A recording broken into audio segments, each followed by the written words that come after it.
Hey, good day, DC. Mr. Rick here once again with another video. I want to do a shout out this time for Miss Rachel up in Canada. I haven't been on the air very long, and when I first came here about 6 months ago, she was one of the first to welcome me and to do what she could to help promote this little channel. And I've always appreciated that. And I wanted to do a shout out for her. I know Miss Rachel is a big Beatles fan. She's also a big Emmylou Harris fan. And I have some of those albums, although I'm sure I can't top her on the Beatles because she's got a lot of stuff that I wish I had. So I'll start off this album with a Canadian singer that is one of my personal favorites, Gordon Lightfoot. This album is the very best of Gordon Lightfoot, and I've lost the jacket to it, but it's very good. And this is a lot of his early stuff from when he was in Canada. Did You Mention My Name? The last time I saw her, Affair on 8th Avenue. Gordon was, I enjoyed his stuff so much. Here from 1976 is the Summertime Dream album.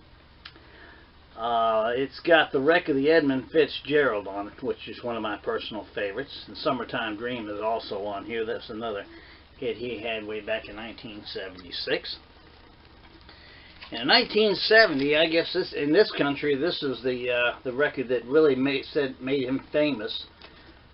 He wrote If You Could Read My Mind, and that was a big hit for him. It was one of my personal favorites, I tell you. Out of all the songs he's done, that's one of my, that was up there for me. Actually #1. But this is a very good album. It's got a lot of his, he wrote most of the stuff on here, and a lot of these good songs. I love The Pony Man, if any of you have ever heard that. That's a children's story, but it's a very good song. And here's the best of Gordon Lightfoot. This again has a lot of his early stuff when he was with the United Artists, and For Loving Me is on here. He wrote that, and Did You Mention My Name, and the Canadian Railroad trilogy. Very good artist. I enjoy me some Gordon Lightfoot. Here is the Endless Wire album, and this came out, what, 1978, and Dreamland is the hit song off of this one. I haven't had too much time to listen to this. I've only heard it once, and I enjoy it. Of course, it's Gordon Lightfoot. I enjoy it. Now we'll get on to the Beatles and what little Beatles I have that she might be interested in. This is the White Album, and this is an original. This has the number. If you can see that in the lower left-hand corner. I picked this up probably 40 years ago. It's not in very good condition. It's got some scratches on it and everything. I've got a much better copy that's a reprint, probably 3rd or 4th generation, but here's an original 1968 White Album from the Beatles. And in 1979, Pickwick came out with their Hamburg, Germany recordings. I'm sure these have been released on different labels all through, because if it's on Pickwick, chances are it's a hand-me-down from somewhere. But anyway, these are their Hamburg, Germany recordings. They went in 1962, and it sounds like that it's been produced with, recorded by a reel-to-reel tape recorder with one of those little microphones, because the quality is not very good at all. And some of the songs you can't even understand what they're singing. But nevertheless, though, it is a piece of history. And this is Volume 2. And here is Volume 1. They do a lot of Chuck Berry and things like that. Your Feet's Too Big, which was a hit for, oh, I can't remember his name right now. But that's a cute little song. Here's a picture disc that's fairly common also, but I'll show this. This is, I had this hanging on my wall for a long time.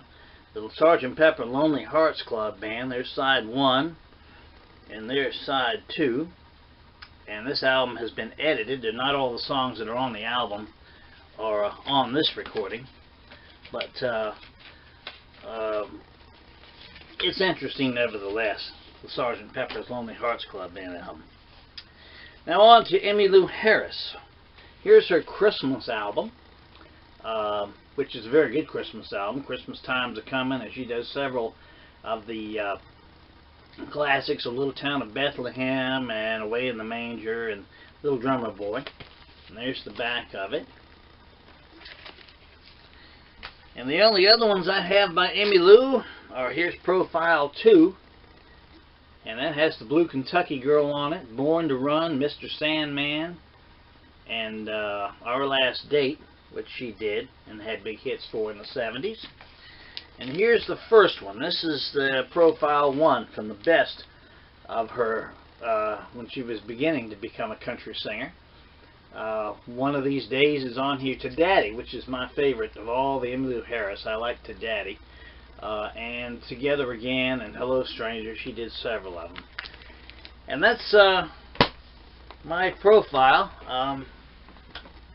And I hope Rachel enjoyed that. I hope you all enjoyed it.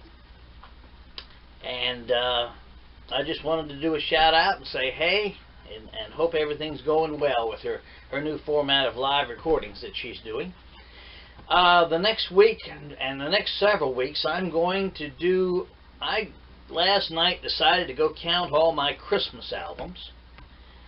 And to my surprise, I have 169 Christmas albums. I had no idea I had that many. So I decided I'd celebrate Christmas a little early.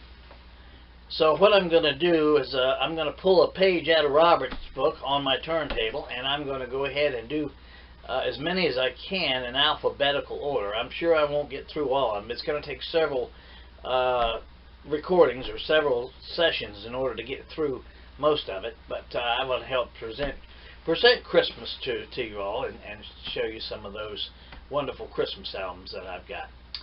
Until we meet you again, this is Mr. Rick saying, if the good Lord's willing and the creeks don't rise, we'll see you for long.